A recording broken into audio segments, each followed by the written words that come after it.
Hola, soy el profesor Luis Sayão, aquí en colaboración con nuestro Instituto Moriá de Jerusalén, y hoy vamos a hablar de la Navidad, una fecha tan significativa en gran parte del mundo, de hecho, de la Navidad y sus tradiciones.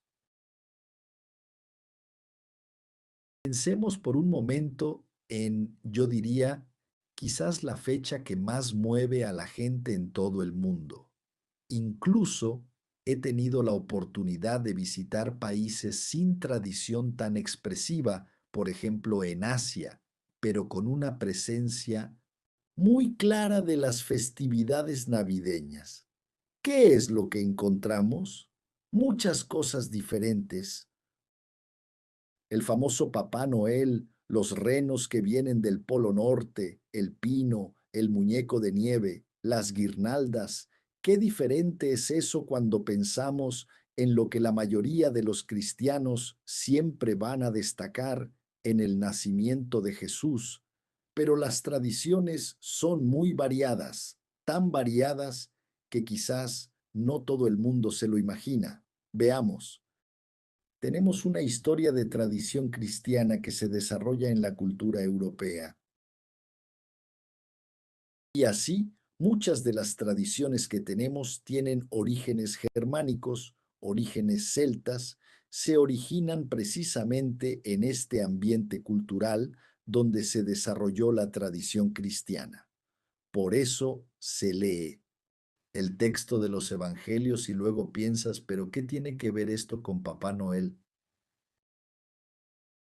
Papá Noel es un obispo que vivió en la región de Anatolia y fue importante hace siglos en la época del crecimiento de la Iglesia en el período bizantino. Tenemos pinos, guirnaldas, ciertos elementos que son característicos de este contexto europeo y también de fin de año, pero no solo eso, quizás poca gente tal vez imagina que parte de las celebraciones navideñas tienen orígenes judíos. Por ejemplo, encontraremos una fiesta que tiene lugar en diciembre que se menciona en el Nuevo Testamento, en Juan 10:22, que es la fiesta de Hanukkah, la gran celebración en la que los judíos se liberaron de la dominación griega, de la dominación en aquel momento de los asmoneos, los macabeos. Este intercambio de regalos, por ejemplo, y estas luces que son tan comunes en Navidad, tiene sus orígenes en el contexto cultural judío. Entonces, ¿qué descubrimos? Que la Navidad, esta celebración, es una mezcla de diversas tradiciones que se han acumulado a lo largo de los siglos y que, por lo tanto, dan lugar a un contexto tan variado. Cuando miramos a América Latina, miramos la realidad brasileña, miramos a cada uno de los países, es interesante que vemos navidades muy diferentes, veremos en regiones más cálidas, en ambientes más retirados del clima frío de Europa, como he visto en ciertos países cercanos al Ecuador o en el norte y noreste de Brasil. La Navidad está mucho menos ligada a la tradición europea. La gente hará comida y comerá mandioca, comerá ciertas cosas que son pertinentes a su realidad cultural. En otros ambientes, por ejemplo, cuando vemos países como Argentina, Uruguay, Chile, el sur de Brasil, con mucha influencia europea, muchas veces vemos una Navidad muy parecida a la que encontraremos en el hemisferio norte. Pero pensando en esa fecha, ¿qué fecha es esa 25 de diciembre? Muchos incluso lo celebran ya en el día 24.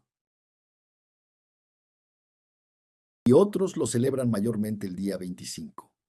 Es interesante que en otros países del mundo, con tradiciones que no son ni católicas ni evangélicas, Tenemos Navidad a veces aconteciendo el 6 o el 7 de enero. Lo que hay que decir para los que quieren saber un poco de historia y de lo que disponemos es que Jesús no nació el 25 de diciembre. En realidad esa fecha tiene su origen en otras tradiciones. Existía por lo que había en el paganismo antiguo. ¿Y eso por qué? Pueden imaginarlo conmigo. Los antiguos europeos, la gente alrededor del Mediterráneo, en la época difícil del invierno, que era aún más fuerte en Europa central y del norte, estaban muy afectados por la oscuridad, por la larga noche que ocurría en invierno hasta que llegaba el día del solsticio de invierno, cuando las cosas cambiaban y el sol pasaría a estar cada vez más presente en la experiencia de las 24 horas del día. Por eso, en latín, se usaba la frase Natalis Sol Invictus, que era una celebración de esta victoria del sol, porque al fin y al cabo todo el mundo se preocupaba con la victoria de la vida sobre la muerte, con el crecimiento de la tradición cristiana, con la identificación de Jesús como el sol de la justicia, como el que nos trae la vida y la vida eterna. Entonces lo que ocurrió con el tiempo fue una superposición cristiana de la fecha con el vaciamiento del paganismo oficial, y así, cada vez más, la Navidad se convirtió en una fecha celebrada en el contexto del cristianismo. No siempre fue un consenso. Muchos grupos, fijándose más en los textos bíblicos y en otras situaciones, a menudo dejaron de celebrarla e incluso, como ocurrió en Norteamérica, llegaron a prohibir la Navidad, por ejemplo en el siglo XVII en Estados Unidos. Como podemos ver en esta mezcla de símbolos, la mayoría de ellos no tienen origen cristiano. Por supuesto, renos en el Polo Norte, Papá Noel, pinos, guirnaldas y demás no tienen ninguna referencia en las escrituras ni en la tradición cristiana original. Y algo de lo que hay que percibir y valorar cuando se estudia la historia de la cultura desde la perspectiva de la fe es que la Navidad actual, lo sabemos muy bien, es cada vez más comercial. Así, tenemos todo un movimiento, la gente se prepara para las fiestas de fin de año y la Navidad es la principal, y el movimiento en torno al aspecto comercial es muy significativo. Viendo esto pensamos, pero espera un minuto. ¿Cómo debemos ver la realidad del nacimiento de Jesús, relato que aparece en el Nuevo Testamento? Se presenta especialmente en el capítulo 2 de Mateo y también en el capítulo 2 de Lucas. ¿Qué debemos decir al respecto? El Nuevo Testamento es claro sobre la realidad del nacimiento de Jesús. Jesús nace en Belén de Judea. El Nuevo Testamento presenta lo que es la referencia de que Jesús llega en la condición de Mesías, de profeta, incluso más tarde se le enfoca como sacerdote y va a ser la gran referencia que tenemos de la iglesia cristiana primitiva. Y durante mucho tiempo, cuando se hablaba de Navidad, algunos exageraban un poco, porque no tenemos mucho que se pueda mostrar desde un punto de vista concreto sobre Jesús en la historia. Incluso decían, no, creo que Jesús es una creación del cristianismo, tal vez ni siquiera existió. Eso no tiene sentido. Además de tener información sobre Jesús en el propio Nuevo Testamento, tenemos algunos otros documentos de la antigüedad e incluso la propia tradición judía en el Talmud menciona la persona de Jesús y no se puede cuestionar el comportamiento de alguien que no existió. Así que primero pensemos en Flavio Josefo. Flavio Josefo relata la crucifixión y la creencia en la resurrección. El historiador Plinio también relata la creencia cristiana en la divinidad de Jesús, y Luciano de Samota, que era un opositor de la fe cristiana, afirma la crucifixión de Jesús. Flavio Josefo, de quien muchos incluso a veces cuestionan todo su texto, y aunque podemos hacerlo y decir que tal vez una u otra parte de su relato puede haber sido una adición posterior. Aún así, hay muchas cosas que difícilmente pueden ser consideradas como algo que no refleja la convicción de que Jesús es un personaje histórico real, como creía y enfatizaba el famoso doctor David Flusser de la Universidad Hebrea de Jerusalén. Había un hombre sabio llamado Jesús. Su conducta era buena y se sabe que era una persona de virtud. Muchos, entre judíos y de otras naciones, se hicieron sus discípulos. Pilato lo condenó a la crucifixión y a la muerte, y los que habían sido sus discípulos no dejaron de seguirle. Informaron de que se había aparecido 3 días después de la crucifixión y que estaba vivo. Tal vez fuera el Mesías del que los profetas hablaban maravillas. El extracto procede de Flavio Josefo. Pero lo que es más, miren qué cosa tan importante. El emperador Trajano, a principios del siglo II, recibió una carta de Plinio. Y Plinio va a hacer una referencia a los primeros cristianos que se convierten en una especie de problema sociopolítico en el Imperio Romano de la época. Dice lo siguiente, hablando de los primeros cristianos que tenían la costumbre de reunirse antes del amanecer de un determinado día, cuando cantaban responsivamente versos de un himno a Cristo, tratándolo como Dios, y se prometían solemnemente no cometer ningún mal y no defraudar, no robar, no adulterar, no mentir nunca y no renegar de la fe cuando se les exigía. Además, vale la pena mencionar, y aquí es importante, porque cuando se piensa en alguien que simpatiza con Jesús y hace referencia a él, es una cosa. Pero cuando tienes un oponente, lo primero que te imaginas de un oponente que se levanta contra un movimiento es negar su existencia, su legitimidad objetiva, pero Luciano de Samota, del siglo II, ¿qué dice? Satiriza el cristianismo y dice que los cristianos, como saben, adoran al hombre hasta el día de hoy. El personaje distinto que introdujo sus insólitos rituales fue crucificado por ello. Los cristianos son todos hermanos desde el momento en que gobiernan y reniegan de los dioses de Grecia y adoran al sabio crucificado y viven según sus leyes. Así que, viendo esta realidad, es muy difícil, yo diría imposible para cualquier persona hoy en día imaginar que Jesús no nació objetivamente en el tiempo y en el espacio. Jesús forma parte del contexto judío del siglo I, cuando la tierra de Israel, las provincias allí de Galilea, Samaria y Judea, están bajo dominio romano desde el año 63 a.C. Pero hay algunas cosas más interesantes para que pensemos en una Navidad con raíces cristianas, de hecho. Descubrir que, por ejemplo, la arqueología ha confirmado la existencia del procurador romano Poncio Pilato, protagonista de la condena de Jesús. Jesús fue condenado por el Imperio Romano y crucificado bajo las leyes de Roma. Y antiguamente, antes del 1961, mucha gente decía que, mira, a lo mejor Pilatos tampoco existía. Hoy eso es imposible. El anillo de Pilato y la placa encontrada en Cesarea lo prueban. El osario del sumo sacerdote Caifás fue encontrado e incluso está en el Museo de Israel. Caifás acusó a Jesús de blasfemia cuando Jesús fue encarcelado. Es interesante que el emperador Claudio emitió un decreto. Claudio era emperador en la época de los viajes de Pablo. Este decreto declaraba la muerte para aquellos que violaran tumbas.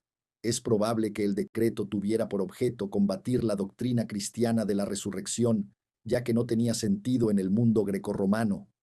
La creencia en la resurrección ya era una realidad. En 1968 se encontró en Givat Hamiftar el cuerpo de un hombre crucificado por los romanos, con detalles consistentes con las descripciones de la crucifixión de Jesús, lo que ayuda a demostrar que podríamos dedicar más tiempo a dar detalles referentes a aquello que envuelve la referencia a la persona de Jesús. Tiene relevancia histórica, es bastante factible. Incluso en el Instituto Moria tenemos muchos estudios que tratan de esto objetivamente.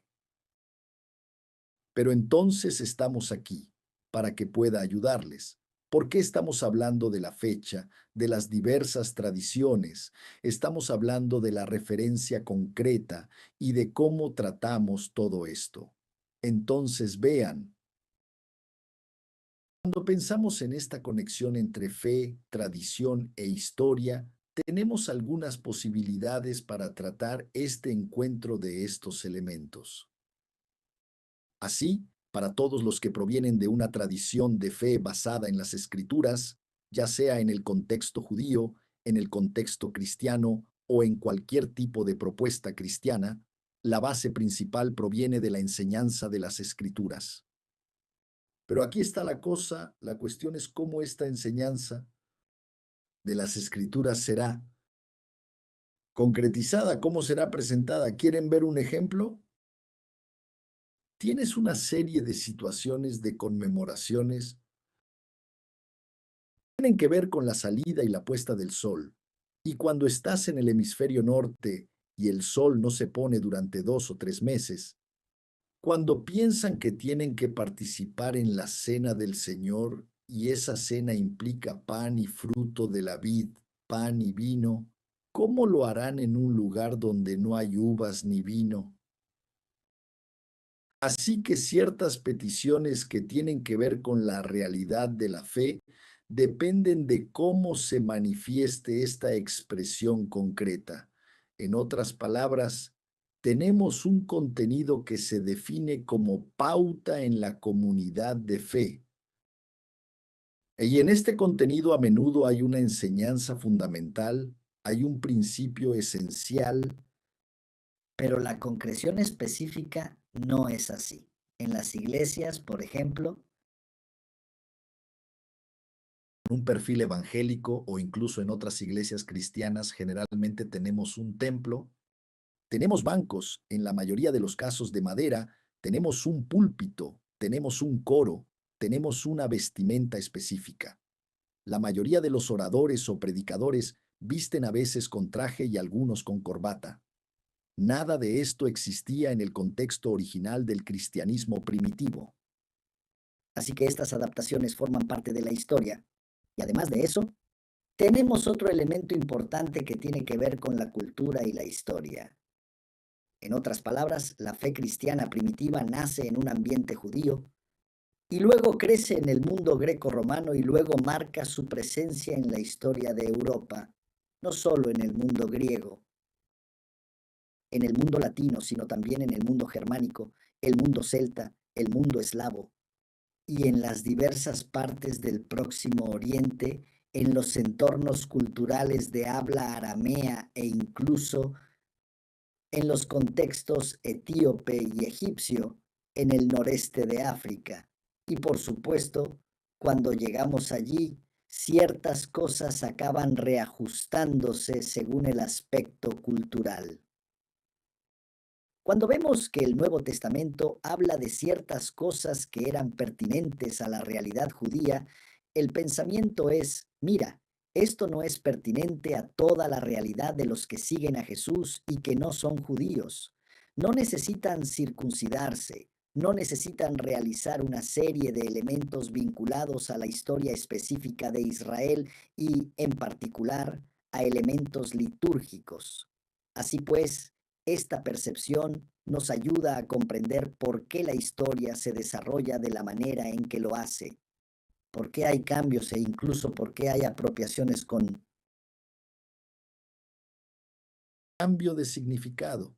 Y ojo, esto no ocurre solo en la historia, sino incluso en el curso de la historia bíblica. Por ejemplo, En el mundo antiguo existía la práctica de la circuncisión, pero en la fe bíblica de Israel adquiere un significado especial del Brit, de la alianza entre Dios e Israel. En el mundo antiguo las personas levantaban columnas, hacían monumentos conmemorativos de piedra que tenían que ver con dioses paganos y en algunos ambientes podía ser incluso un elemento vinculado a la fertilidad. En Israel tenía un significado diferente. Los primeros cristianos entendieron lo que significaba la muerte de Jesús con la cruz. ¿Qué era la cruz? Era el signo de una maldición, de la muerte, de la condena que venía del Imperio Romano. ¿Y qué descubrimos? Que después la cruz se transformará en un símbolo de la fe cristiana. ¿Se dan cuenta de cómo las cosas acaban cambiando el camino?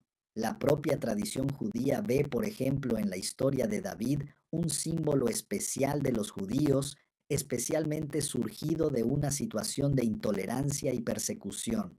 Así que cuando entendemos esto, empezamos a darnos cuenta de por qué, en ciertos ambientes, determinadas culturas acaban incluyendo sus realidades culturales en un intento de integrarse en esa expresión de fe que pretende ser Una referencia concreta en la comunidad de la celebración cristiana. Entonces, ¿cómo nos enfrentamos a esto? Es interesante que en la propuesta original del Nuevo Testamento no había mucha preocupación de que la gente pudiera de alguna manera contaminarse con cualquier cosa debido a su potencial problematizador. Miren lo que Pablo dice a los cristianos de Corinto. Les va a decir que en cuanto comáis, bebáis o hagáis cualquier otra cosa, lo hagáis todo por la gloria de Dios. No os convirtáis en piedra de tropiezo, ni para los judíos, ni para los griegos, ni para la iglesia de Dios. Yo también trato de agradar a todos en todo, porque no busco mi propio bien, sino el bien de muchos para que se salven. En otras palabras, toda la preocupación era que todo se hiciera para, de alguna manera, ser un camino de bendición para mi prójimo y que todo fuera para la gloria de Dios. ¿Y por qué es esto tan importante? Porque no era difícil en Corinto.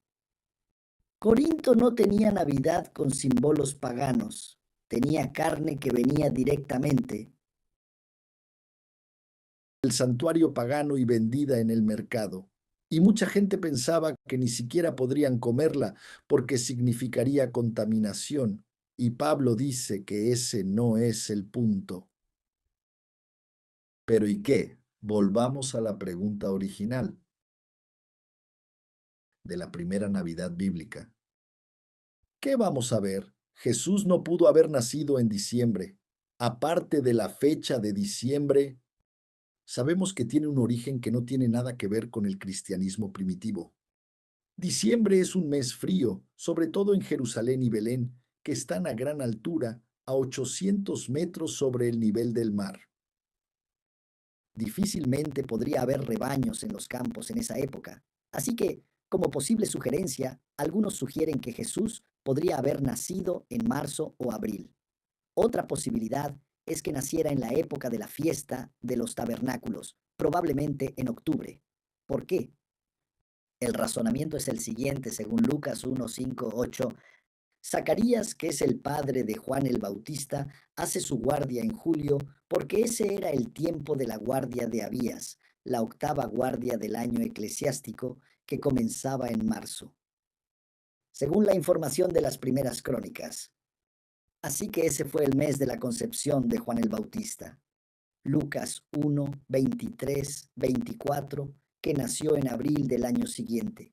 Si fue concebido en julio, entonces nació a finales de marzo, a principios de abril.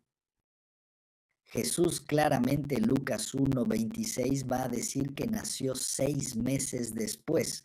Por eso muchos estudiosos piensan que nació en octubre. Es una posibilidad real.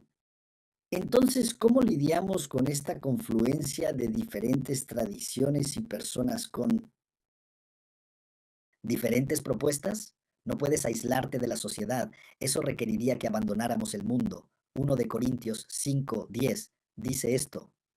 Los primeros apóstoles cristianos tenían menos miedo a la contaminación que algunas personas hoy en día.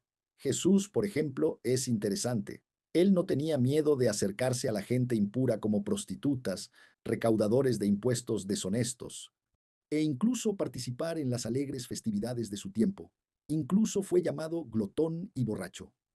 Pablo se adentró en tiempos paganos, como hizo en Hechos 17.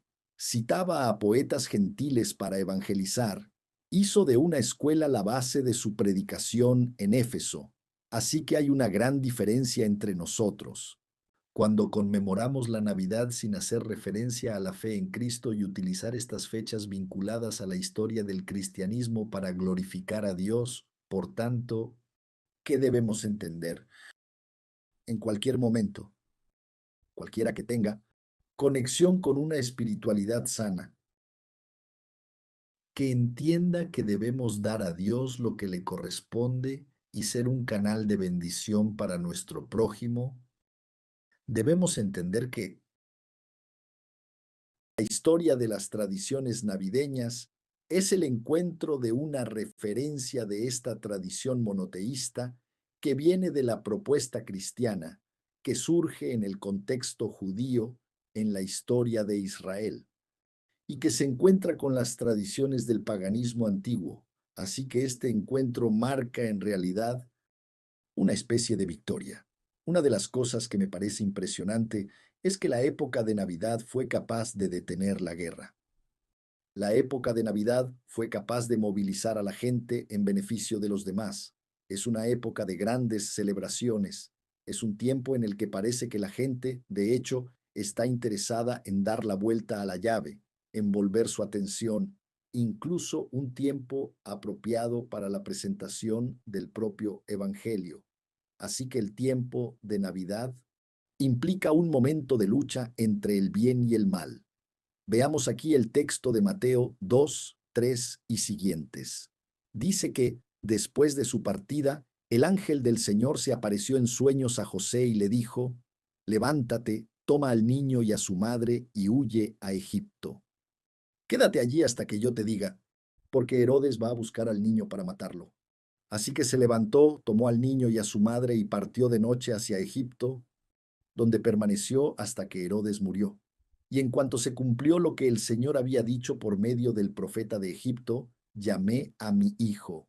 Cuando Herodes se dio cuenta de que había sido engañado por los magos, se puso furioso y ordenó que mataran a todos los niños menores de 2 años de Belén y de los alrededores, según la información que había obtenido de los magos.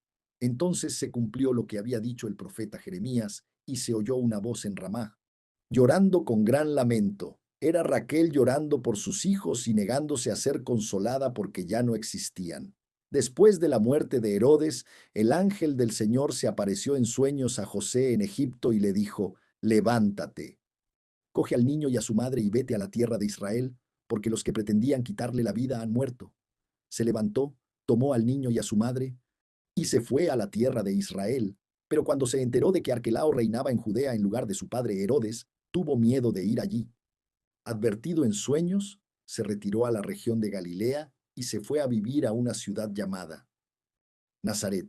Así se cumplió lo que habían dicho los profetas, se llamaría Nazaret. ¿Qué vemos aquí? Nos encontramos en un momento difícil de la historia. ¿Por qué difícil? Porque aquí hemos mencionado explícitamente el nombre de una de las personas más malvadas de la historia, el famoso Herodes el Grande. Herodes, que construyó tantos edificios y que desempeñó un papel importante en la administración de la tierra de Israel bajo el poder romano.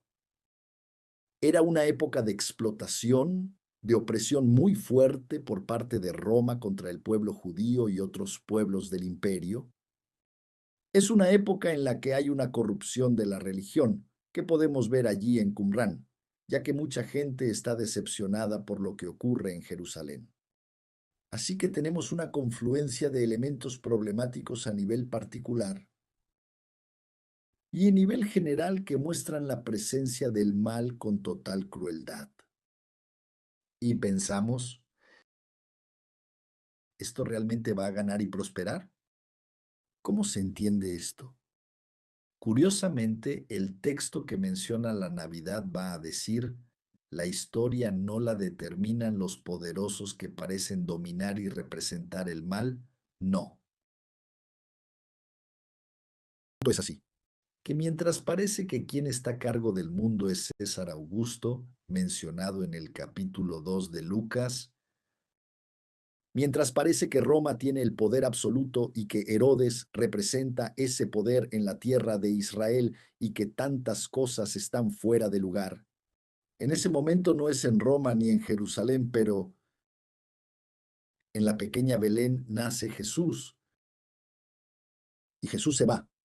En las dos historias que terminan siendo complementarias, estará allí con los pastores del rebaño. Su nacimiento estará ligado a los famosos animales del pesebre. Tendrá su percepción vinculada al mundo espiritual que implica el anuncio del ángel, el coro de ángeles, los sueños y, curiosamente, en un toque de profunda ironía, la presencia de los sabios, aquellos que intentaban leer el significado de las cosas en los cielos, que estudiaban las estrellas, son los que probablemente vinieron de Persia para reconocer a este rey e ingenuamente incluso ir tras Herodes y la divina providencia trae otro camino. Y aquí vemos en varios momentos que casi el mal vence al bien. Jesús casi muere, pero su familia es avisada y él se va a Egipto. Y es curioso porque Egipto tiene un recuerdo negativo en la historia de Israel y ahora esto se invierte. Así como Dios salvó a Israel en aquel entonces, según Oseas 11:1, de la misma manera ahora, llama a su hijo de Egipto, y luego vemos la forma sutil, poética,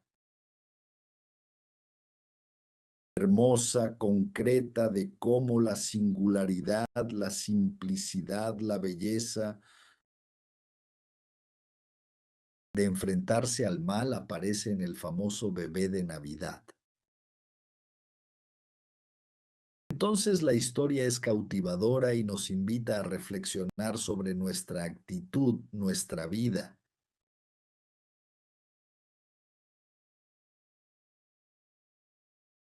¿Qué podemos hacer en Navidad? Ciertamente, aprender de lo que la revelación divina tiene que decirnos.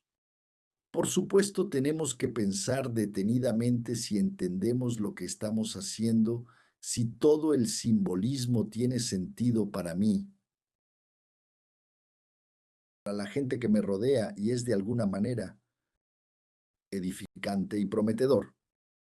Y deberíamos darnos cuenta. Si la celebración del nacimiento de Jesús nos pone de alguna manera en la posición de los que, en sintonía con el Salvador, sí vamos a ser personas que estamos del lado del bien contra el mal, en sintonía con el que trajo la salvación. Así, con esta reflexión, con esta meditación espiritual, con el conocimiento histórico y la comprensión de las tradiciones, que crezcamos en el amor, tolerancia, buena voluntad, en sintonía con el Evangelio y siendo agentes de paz. Con esto en mente, les deseo a todos una feliz Navidad.